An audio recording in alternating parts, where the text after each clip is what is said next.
The disappearance of Erin Gilbert. Erin Marie Gilbert is an American woman who vanished while attending the Girdwood Forest Fair in Girdwood, Alaska. Erin, who had previously resided in California, had moved to Anchorage, Alaska, where she lived with her sister and worked as a nanny.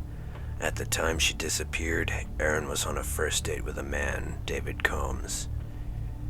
She was last seen in the Fairgrounds Beer Garden at approximately 6 p.m. on Saturday, July 1st, 1995. Despite search efforts of family and Alaska State Troopers, no traces of Erin have ever been found. Prior to moving to Alaska, Erin had lived in San Francisco. In 1994, Erin relocated to Alaska, where she resided with her elder sister Stephanie and her husband at the Elmendorf Air Force Base. There, Erin took a job working as a nanny for a family who were acquaintances of her sister. On July 1st, 1995, Erin accompanied David Combs, a man whom she had met several days prior at a bar called Chukut Charlie's in Anchorage, to the Girdwood Forest Fair in Girdwood, Alaska, a village south of Anchorage. The two left Anchorage at approximately 4 p.m. Erin was last seen at the fair's beer garden with Combs before they left at approximately 6 p.m. At the time, she was wearing a black leather jacket, a black and white shirt, mountain boots, and black jeans. By Combs' account, he and Erin returned to his car but found the battery dead, as he had left the headlights on. He claimed he told Erin he was going to a nearby friend's home to get help and walked for around 2 hours but was unable to locate his friend's residence. When he returned, Erin was no longer at the car. According to Combs, he assumed Erin had returned to the fair and found that he was able to start the car engine. He then returned to the fairgrounds and searched for Erin unsuccessfully until approximately 1 a.m. Stephanie and her family searched the Girdwood Forest Fairgrounds the following morning, July 2nd, as well as the surrounding woods, after receiving a phone call from Combs inquiring about whether or not Erin had made it home the night before. Alaska State Troopers organized a search utilizing helicopters and search dogs, but were unsuccessful in recovering any sign of Erin in the vicinity of the fair. No trace of Erin has been found. The disappearance of Andrew Shumack. Andrew Shumack was an American freelance journalist and photographer from Pennsylvania who disappeared during the First Chechen War, a month after he left St. Petersburg for Chechnya and is presumed dead. Andrew had worked for the weekly Bethlehem Star before traveling to Russia. In a July 19th postcard he sent to his parents from Russia, Andrew wrote, "Money is tight, but things are well." A Spanish reporter called the U.S. Embassy in Moscow on August 9th to report that Andrew's knapsack was left at the press center in Grozny. Andrew was last seen July 28, 1995, when he left Grozny and headed toward the surrounding mountains. 8 days earlier, on July 20th, the St. Petersburg Press, an English-language newspaper, had provided Andrew with a letter of introduction to help him obtain press credentials. In return, Andrew was to give the paper photographs and stories for 3 months. He had also planned to feed his photos to the Philadelphia Inquirer. It was the first time he had ventured into a war zone. Journalists in Grozny found his backpack, sleeping bag, and documents, including a copy of his passport, abandoned in his hotel. He is feared to be dead because no one from the newspaper has heard from him since, and U.S. Embassy officials have not been able to locate him despite repeated trips to the region. The disappearance of Josephine Dullard. Josephine Dullard is an Irish woman who disappeared at the age of 21 on November 9th, 1995. The last confirmed sighting of her was at a public phone box in Moon, County Kildare. Garda suspects she was murdered. Josephine was from Callan, County Kilkenny, and had recently returned to the area after working in Dublin for 2 years. She was due to start a new full-time job as a waitress on the Monday following her disappearance. On the day of her disappearance, Josephine traveled to Dublin by bus to sign off social welfare and to collect her final social welfare payment, as she was due to begin a new job. While in Dublin, she went to Bruxelles pub on Grafton Street with friends. Josephine traveled to Busaras bus station at 10 p.m. that night, but she missed her bus home to Callan. She then decided to take the bus to Kildare and disembarked at Naas at 10:50 p.m. At Kilcullen around 11 p.m., she hitched a lift to Moon and arrived there at 11:35 p.m. While at Moon, Josephine used a public phone booth to call a friend to see if she could stay in Carlow and explained how she had missed her bus. Josephine interrupted the call and then returned to the phone to say she just got a lift. Josephine then ended the call. She was not seen again. When Josephine failed to return home, her sister Kathleen reported her disappearance 24 hours later. 2 days passed before Garda took the notification seriously. Garda then searched the River Barrow and the road from Moon to Carlow. Sightings were reported that claimed to have seen Josephine at Castle Dermot around midnight on the night of her disappearance.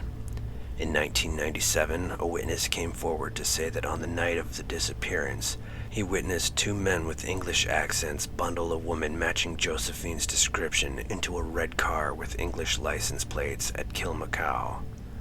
The car was described as being similar to a Ford Sierra Sapphire. In 2020, a witness said he saw a woman running naked and screaming through Moon on the night of Josephine's disappearance. The man stated he was traveling with his boss at the time, and his boss left the car to follow the woman, but she ran away. The witness stated that his boss then rang the Garda from a phone box, and Garda stated they would send a car out. After Josephine was reported missing, they gave a statement to Garda, but Garda believed they had seen a different woman, as Josephine had been sighted in Castle Dermot. Josephine's disappearance has been included in Operation Trace, a Garda operation set up in 1998 to investigate cases included under the Vanishing Triangle moniker, and to investigate any potential links between them. In 2019, a priest in County Kilkenny received an anonymous letter about Josephine after he publicly appealed for information. The letter was handed over to Garda and its contents were not revealed publicly.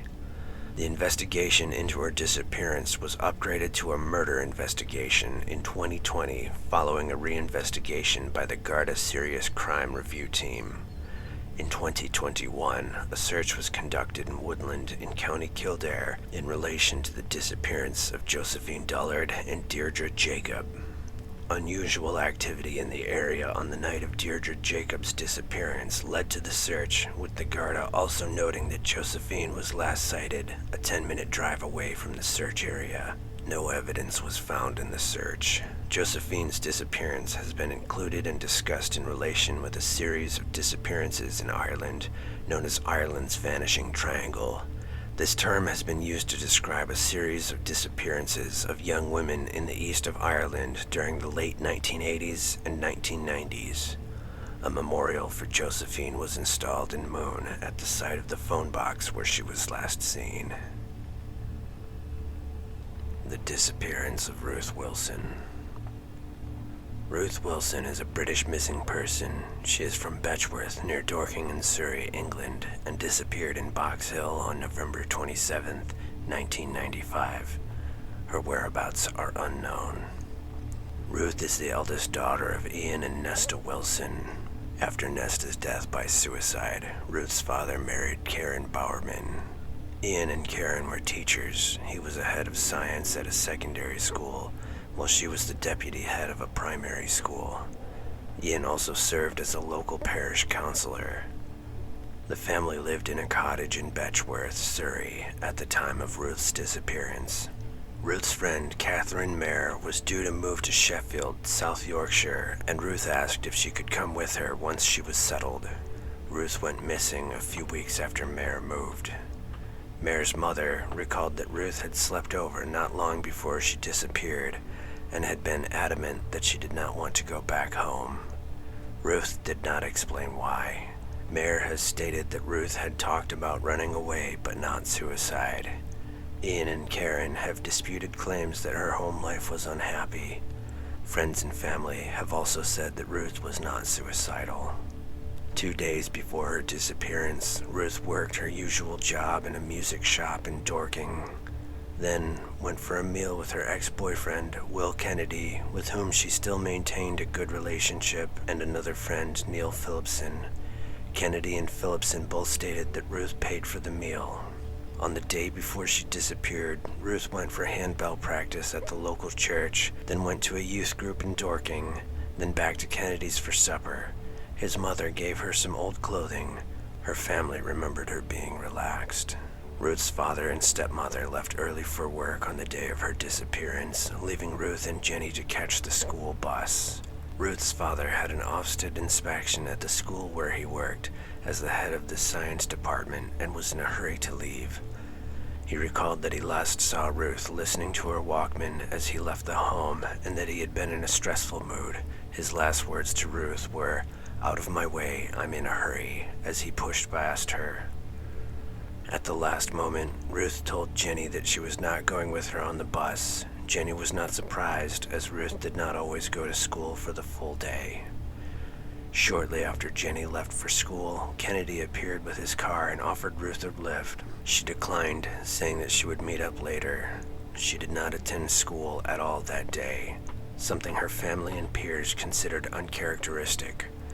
At around 11:30 a.m., Ruth took a taxi to Dorking. Around midday, she ordered flowers for her stepmother. Ruth asked that they not be delivered until the following Wednesday. Ruth spent the afternoon in Dorking Library. Around 4 p.m., she took a taxi from Dorking Railway Station to Box Hill. She was dropped off in a bridleway, a short way from the Hand in Hand pub on Box Hill. The taxi driver stated that Ruth displayed unusual behavior in that she simply stood still in the rain as he drove off. This was notable as the taxi driver observed that people typically walk away after they have been dropped off. In other reports, the taxi driver stated that Ruth appeared to be looking around for someone. The taxi driver was the last person to see her at 4:30 p.m. At the time of her disappearance, Ruth was wearing a red knitted jumper, black velvet trousers, black pixie boots, and a small lady's watch on her left wrist. She had a small blue duffel bag with a personal stereo and tapes. Liam McCauley, a 58-year-old retired police officer investigating the disappearance, observed that Ruth was dressed to get into another car or was standing still to wait for the taxi driver to leave so that he did not see where she was going, implying that a third party may have been involved and running away seemed more likely than suicide. McCauley also stated that disappearing completely would be very difficult. Ruth disappeared 14 days before the 13th anniversary of her mother's death. Ruth's family became concerned when Ruth did not return home that evening, and they had discovered from her school that she had not attended classes that day. They called the police, and using information from the taxi driver who dropped Ruth off at Box Hill reportedly fairly early on, local police officers conducted a search of the immediate area. That night, Surrey police organized a more extensive search for Ruth with a helicopter, police dogs, and heat-seeking equipment. They searched the Box Hill area but found no solid clues as to her whereabouts. It was subsequently discovered that she frequently went to Box Hill after school. She was also concerned about her performance at school and had kept a school report from her father and stepmother that weekend. On November 29th, the flowers ordered by Ruth were delivered to her stepmother, Karen. The flowers were described by Ian Wilson as an expensive bouquet in subsequent reports. There was no note attached to the flowers. Ruth's friend Mare interpreted this gesture as sticking 2 fingers up to her stepmother.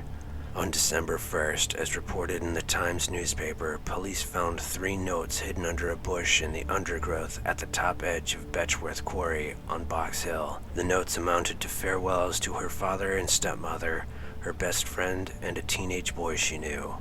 Nearby were found empty packets of paracetamol tablets and a half-empty bottle of vermouth. On December 2nd, a large-scale search was organized by the police and fire rescue services, which included 60 volunteers comprising local members of the public, school friends, colleagues, and wardens from the National Trust. The search utilized a helicopter, police dogs, and thermal imaging equipment. A detailed search of the Betchworth Quarry end of Box Hill was undertaken by a trained search and rescue team along with employees of the quarry. Mark Williams Thomas, who was the family liaison officer for Ruth's case, stated that extensive searches across Box Hill had yielded no evidence to suggest she was killed or took her own life. He also stated that he was sure Ruth was not abducted by a stranger. Williams Thomas also stated that, quote, "From the experience I have had, I would suggest one of two things occurred. She either went up there to meet someone and has subsequently gone away, or she went there and died in some way." On December 8th, Ian and Karen appeared on the ITV network mid-morning program This Morning to appeal for information. They stated that they believed that their daughter was alive but afraid to come home.